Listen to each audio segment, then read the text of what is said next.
Hello everyone, welcome to a new video. So in this video we're going to address image sharpness on the Sigma Contemporary 150-600 on an EF Canon mount. So we're testing it on the EOS R full frame mirrorless camera, and we're also testing it on the 90D APS-C camera. So we want to have a look at image sharpness and quality, especially in the corners, to see how sharp this lens is. Now, I will be using two focal lengths in this video, which will be 500mm and 600mm, because that's essentially where these lenses are going to be used at. Just so you know, on APS-C cameras you're going to get 800mm at 500, and at 600mm you're going to get 960mm. Just remember, APS-C you're always timesing your focal length by 1.6 to give you your true magnification focal length. So without further ado, let's have a look at the lens sharpness test card. It's a pretty decent card to assess sharpness. I think the exposure was a little bit off, if I'm honest with you. We're using ISO 500. I've done this on a tripod with a 10-second timer on each camera, and I've tried to frame the 90D equivalent to the full frame by moving the tripod and camera and lens back a bit, and hopefully it'll give you a reasonable representation on sharpness. So without further ado, let's zoom into these images and let's see the image sharpness quality at f6.3 on full frame. These are the EOS R images we will look at first. So let's just zoom in there into the center. As I've said, ISO is 500. I think at 6.3 it's reasonable. I wouldn't say it's super sharp. Let's have a look in the corner. What I'm looking at is these rectangular boxes. They will give us an indication on sharpness, because there is a fine pattern in there that may not be represented in the image. So let's have a look. So zoom in there at 100%. Now already you can see it's not quite sharp. So what I'm seeing here is we're getting some blurriness here. A little bit of detail is appearing in this box here, and as we get to here, more moving towards the center, we are seeing a pattern. If you can see there is a little pattern there that you can see. But it looks reasonable. I won't say it's super sharp, but these lenses are going to be sharper in the center, obviously. And this is at 500mm. So the next image is at f8. Let's have a look and see how that's doing. So let's zoom into the center again. It looks quite reasonable. It does seem to be a slight improvement in sharpness. Let's move over to the corner and let's have a look and see how we're doing in terms of sharpness. So what I can say is there is some development of the pattern in the far corner here. While it does look blurry, you can see there's a pattern developing, and obviously there's more of a pattern that we didn't have in the 6.3. We move over to the 6.3, you can see we've got blurriness there. We go to f8 and you can see the pattern is more defined there, so obviously we're getting more in focus. So let's have a look at f16. So f16, obviously it's a darker aperture as well. I do think that some diffraction is coming into effect at f16, which does have an effect of softening the image, but I don't think it's major, not at f16. So looking at the center, it looks pretty good. That's at 50%, that's at 66%, that's at 100%, so it looks pretty good. So let's move over. Obviously we've got some good sharpness there in the patterns. You can see patterns here. And let's move over to the box again here. As you can see, it's more defined at f16. We can see already that we've got good detail here in the far corner, and obviously more detail as we go along. But let's zoom in there into 200%. There is a bit of blurriness. It's very minor. You can't really see it too much there. And it's a lot better over here in terms of the detail. We go back to f8. You can see we've got some blurriness here, and then we go to f16 and that blurriness has cleared up. So we're having a good result there with the Sigma Contemporary lens, I think, on full frame. So let's jump into the examples at 600mm now at f6.3. So let's have a look in more detail. Again, I've said the ISO is at 500 if you're wondering. We are using long shutter speeds. I think they range from 1/8 of a second to 1/16 of a second. So that's why we're using a tripod and a 10-second timer on the cameras. Looking at this, there's good detail. You can see good pattern detail. People have said that at 500mm it's going to be sharper than at 600, but I'm finding that to be opposite here. But let's have a look at f6.3, where if we just jump to the 500mm at f6.3, we've got a lot of blurriness there. But as soon as we go to 600mm, we've got a bit more detail. So it seems to be doing better at 600mm than it was at 500. But at 6.3, we're getting good detail here. Obviously, you can see the pattern here, and obviously, you know, moving over, you've got good detail pattern here as well. Looks pretty good. You know, you can even see some hairs on here that's actually on leftover from when I had a dog.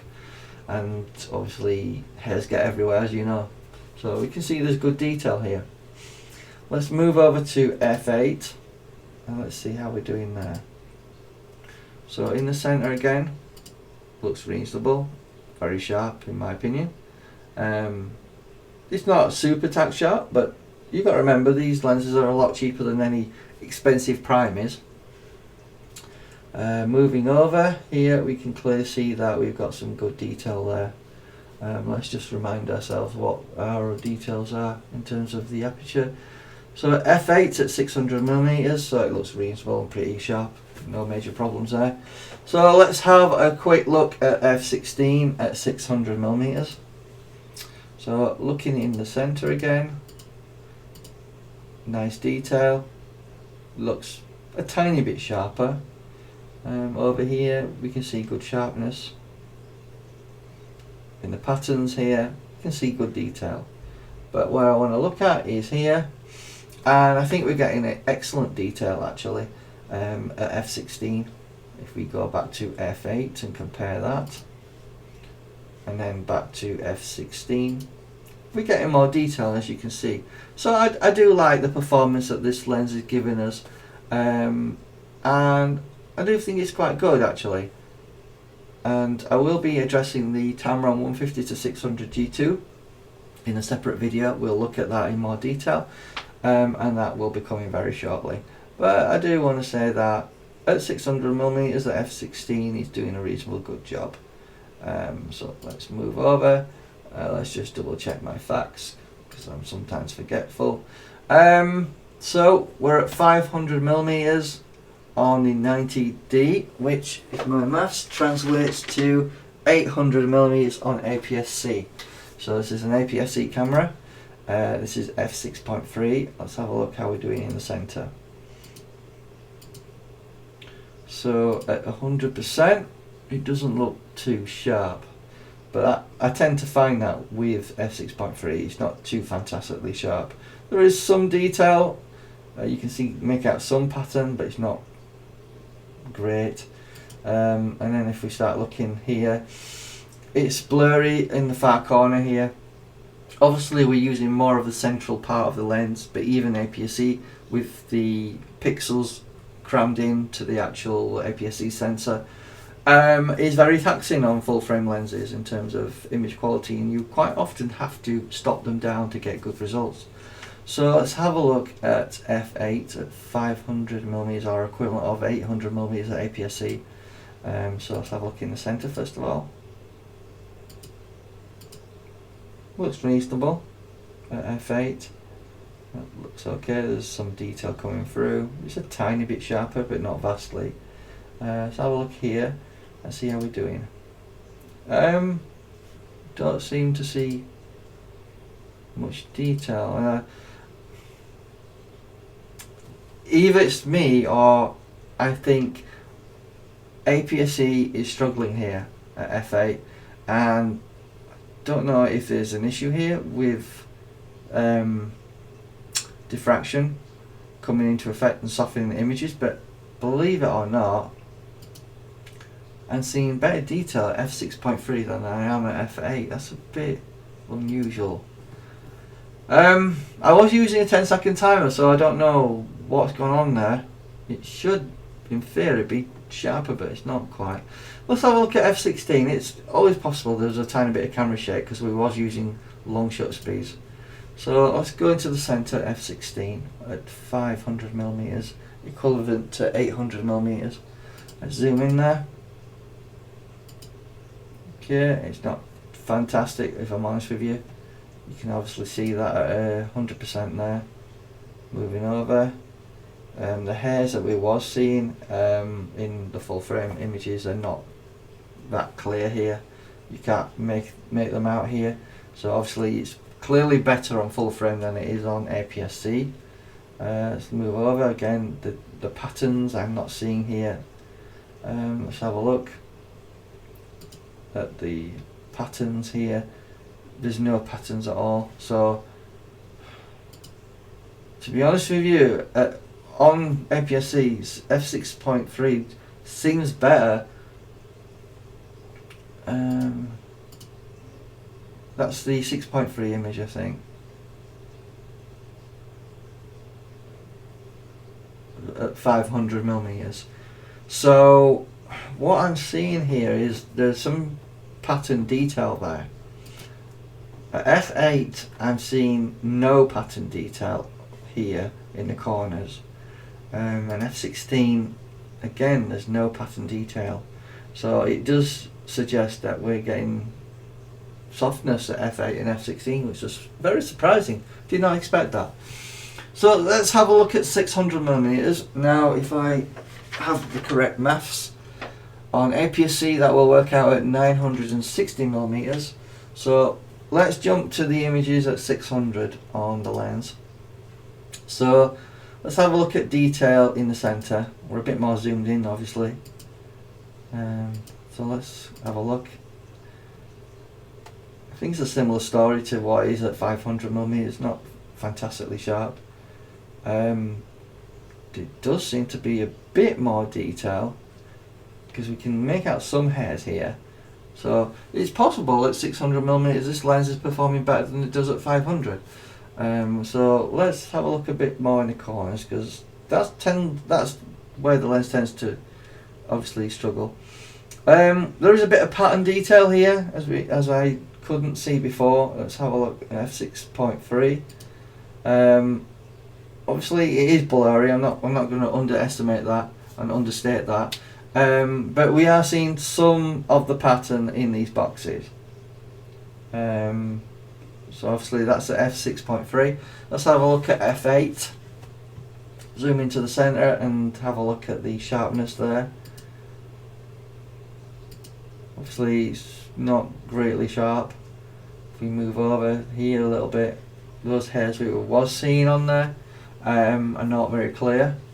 Let's move a bit down. Obviously the pattern there doesn't seem to be any sort of improvement, if I'm honest with you. Let's zoom in here to a 200%. We are noticing some pattern there obviously. Let's go back to f6.3, see if there's any difference. f8, 6.3, f8. There's a tiny amount of improvement, not much. So let's have a look at f16 finally. Let's look at the center, see how it's looking. It's looking more or less the same. Don't see any major improvement. Same again with the hairs on that center part there. There isn't any sort of detail that I'm seeing. I think we've lost. Yeah, I think diffraction is coming into effect here because I see no detail on these rings at all, where we was seeing some. If we just move over here, as you can see there is some detail. You've got some pattern there, but at f16, even at 100%, you know, zoom in a bit more, it's blown. You know, you can't see any detail there. So I would say at f16 we're getting diffraction for definite. Let's just move over here into the corner where I was looking at, and even the ones look blurry. Compare that to the f8 image, it just looks better. Go to 6.3. So here we have the comparison, obviously. 6.3 at 600 millimeters, ISO 500, equivalent to 996 millimeters, and that's f6.3. That's f8. That's f16. So to me, f16 is a lot worse. So if we go back to f16 at 500 millimeters on APS-C, that's f8. 6.3. So it's a bit of a mixed bag really, where I think f8 improves the image slightly at 600 millimeters. Either I've got a bit of camera shake going off, or it seems to be better at f6.3 at 500 millimeters, which is quite unusual. Normally when you stop it down it should get better, but it seems to have introduced a little bit of diffraction at 500, which is unusual. Very strange. But if we go back to our full frame image there at 6.3, obviously the detail there there's a little bit but not much. F8 improves it dramatically. Obviously you can see some patterns developing, and obviously at f16 it's even better. And if you'd like to see about center sharpness, you can have a look here. That's at f6.3. Again, if we move over to f8 here, and again at f16 on the EOS R full frame. So that's f16, that's f8, and that's 6.3. Seems to get a little bit blurry at 6.3 in the centre, if I'm honest with you. So I hope this was informative. You know, essentially it does better on full frame than it does on APS-C, clearly. So you want to really stop this lens and keep it down to f8 if you can. Certainly at 600 millimeters. So hopefully this video was informative. You know, I'll bring you another video on the Tamron 150 to 600 G2 lens shortly. Hopefully that'll be informative as well. Thanks for watching, and check out the other videos that I've been looking at in terms of the autofocus performance, because I do think the Tamron is a little slower than the Sigma in terms of autofocus performance, especially on mirrorless cameras. I don't think you'll notice the difference on digital SLRs that use a mirror to focus, because it's a different type of focusing system.